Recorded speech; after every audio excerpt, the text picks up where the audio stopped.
Welcome back, everyone, for another deep dive, this time into the Gospel of John. It's always a pleasure to jump into these texts. So much to uncover. You've been exploring John 4.27-26 specifically, right? The encounter between Jesus and that Samaritan woman at the well. Yeah, that's the one.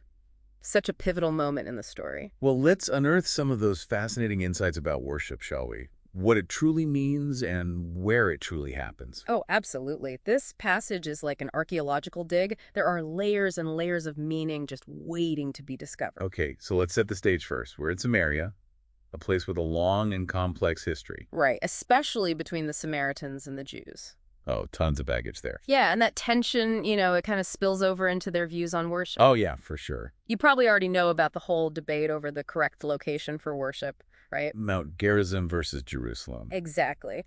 But the real intrigue here is how Jesus just dismantles those geographical limitations. Oh, yes. He throws in this total curveball. He says, believe me, a time is coming when you will worship the Father, neither on this mountain nor in Jerusalem. I mean, that's huge. It really is. It's as if he's saying, hey, you've been looking at the map wrong all along. Worship isn't about finding the right address. It's about something deeper, something more internal. Right, right. And this is where things get really interesting because he introduces this whole idea of worshiping in spirit and in truth. What does that even mean? Well, let's unpack that. Let's start with spirit. Dr. Roy makes a really interesting point in his commentary on this. You see, the Aramaic word for spirit is ruha. And ruha, it also has this connotation of universal. So it's like a reminder that God's presence isn't confined to any one specific location. So that really changes everything, doesn't it? I mean, if God is everywhere, then worshiping in spirit means we can connect with the divine anywhere, anytime. Exactly. And that kind of throws a wrench in those traditional notions that we need a specific building or ritual or whatever to access the divine, right? Absolutely. Okay, but what about worshiping in truth? What's the deeper meaning there? Think of it this way. It's like aligning yourself with the very essence of reality. Okay. Dr. Roy, he calls it the not concealed logos, the underlying truth that governs, well, everything. Oh, wow. Okay. It's kind of heady stuff, but it makes you think, doesn't it? It does. It makes me think about seeking true knowledge of the divine, going beyond just following a set of rules or doctrines. You're getting it. It's about that deep inner knowing, that understanding that transcends the superficial stuff. Okay. And this ties into Dr. Roy's interpretation of salvation is of the Jews, right? Bro, you're making connections. Yes, precisely. It's not about, being ethnically Jewish. It's about understanding God's view of us as the source of rescue, of safety. Okay, unpack that for me. Yeah. How does seeing things from God's perspective lead to that feeling of rescue? Imagine this. You feel completely seen and known, loved unconditionally for who you truly are at your core. Wow. That's the kind of safety and security that comes from really understanding God's view, you know? Wow, that is powerful. It's like being enveloped in this blanket of divine love and acceptance. Exactly. And that's a core element of worshiping in truth. It's about shedding those layers of self-doubt and fear that we all carry around and just embracing the truth of who you are in the eyes of the divine. So it's not just about knowing facts about God, it's about experiencing that deep personal connection. You got it. And that experience, it's available to everyone, regardless of background, beliefs, whatever. I love that. It's a beautiful thing. This whole conversation leads us to that incredibly profound statement. God, his spirit, and those who worship him must worship in spirit and in truth. Such a powerful line. And Dr. Roy offers a really, really mind-blowing interpretation here. Okay, I'm ready. He says, God is I exist. Okay. Not like a physical being, but the very essence of our being. It's like saying God isn't out there somewhere. God is the very fabric of existence itself. Whoa. So God is more like a verb than a noun. An active living presence within us and around us. That's a fantastic way to put it. Dr. Roy calls it the eternal isness, this constant, unwavering presence that underpins all of creation. This is so different from that image of God sitting on a throne somewhere. Yeah. It really makes you rethink everything. It really does. And it opens up a whole new way of experiencing worship. If God is the essence of our being, then every moment has the potential to be an act of worship. That is incredible. It's like seeing the world with brand new eyes, Yeah. recognizing the divine in absolutely everything and everyone. That's the beauty of it, isn't it? It really is. It's a whole new way of seeing the world. It is. It really is like seeing the world with new eyes. And, speaking of seeing the world with new eyes, we were talking about that Samaritan woman at the well, right?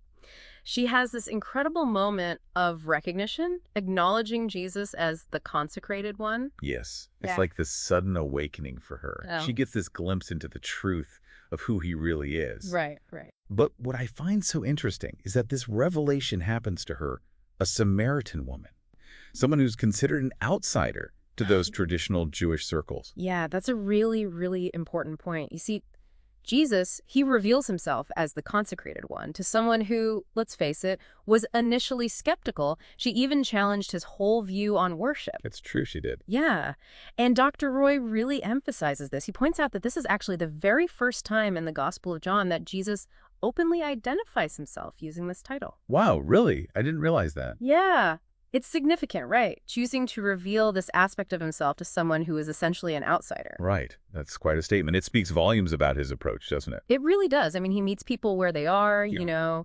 he engages in open dialogue. He's not trying to force his views on anyone. Right. He doesn't fit that stereotype of a rigid, religious leader at all. Not at all. And what's amazing is that through that dialogue, he sparks this profound shift in perspective. We see her go from questioning to recognizing to even proclaiming his true nature. Absolutely. And think about what that says about, well, the power of genuine connection, and open-mindedness. Like the consecrated one isn't some, I don't know, label reserved for a select few. Right. It's more of a state of being, a way of perceiving reality that's available to, well, anyone who seeks it. I really like that. It's less about the formal title and more about how you actually see and experience the world. You got it. Okay, but can we dig a little deeper into what being the consecrated one really means? Sure. So Dr. Roy, he explains it as, someone who sees spiritual truth, someone who's in direct contact with their divine mind. So it's not just about having knowledge of these spiritual truths. It's about, I don't know, embodying them, Yeah. living them out in how you interact with the world. It's about recognizing that divine spark, not just within yourself, but, well, within everyone. You're right on the money.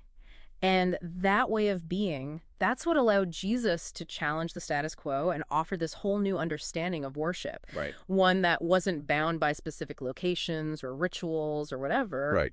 And remember, this message of inclusion, it really resonated with people who had been marginalized or excluded from traditional religious structures. Oh, absolutely. The Samaritans, for example. Yeah. I mean, they had their own set of beliefs and practices that were totally different from the Jews. Oh, yeah, for sure. And Jesus, by revealing himself to this Samaritan woman, he's essentially saying, hey, the divine is accessible to everyone, regardless of your background or your beliefs.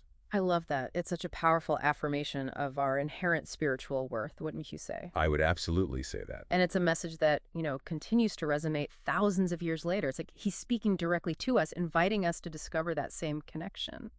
That's the beauty of it, isn't it? It speaks to that universal yearning for connection, that longing for meaning and understanding our place in the universe. Yeah. And Jesus, in his encounter with this woman, he's offering us all a pathway to that connection. It's about looking inward, isn't it? To that wellspring of truth and wisdom that's within each of us. Yes.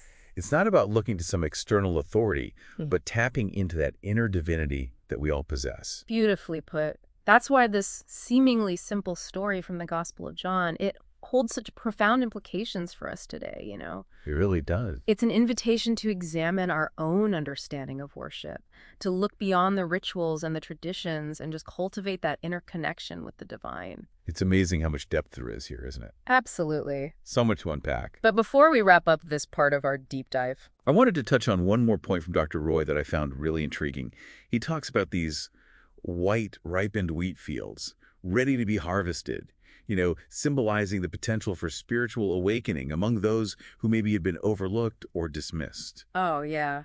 That's such a powerful metaphor for the transformative power of Jesus' message, isn't it? It really is. He's basically saying that those seeds of love and compassion and understanding, they can flourish in even the most unexpected places. So even those who may have felt excluded from traditional religious structures, they still have the potential for profound spiritual growth. Absolutely. It's there within everyone. And, it's up to each of us to nurture those seeds.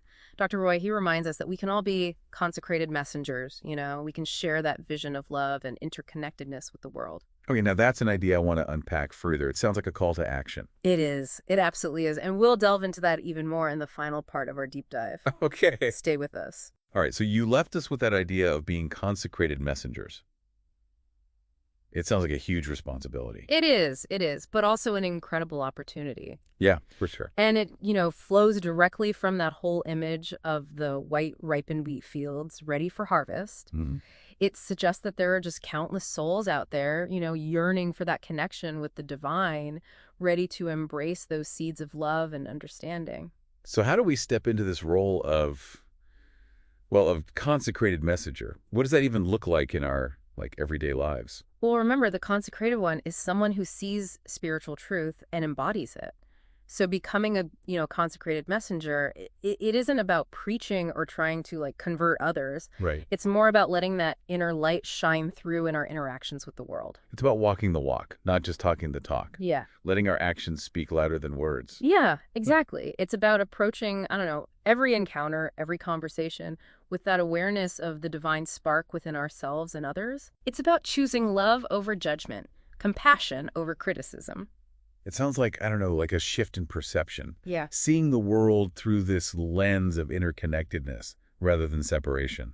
You're absolutely right. And that shifting perspective, it can be incredibly transformative, not just for ourselves, but for everyone we touch. Right. Imagine the ripple effect, if we all approached life that way. It's a beautiful vision, but I got to admit, it can feel kind of daunting sometimes. Yeah. Dr. Roy, he talks about people, looking up, not within, for answers. Yeah. It's like we're constantly searching for these external solutions when the real source of wisdom and guidance, it lies within ourselves. It's a common human tendency, isn't it? We look to authority figures or institutions or even material possessions to fill this void, a void that can only really be filled by connecting with our own inner divinity.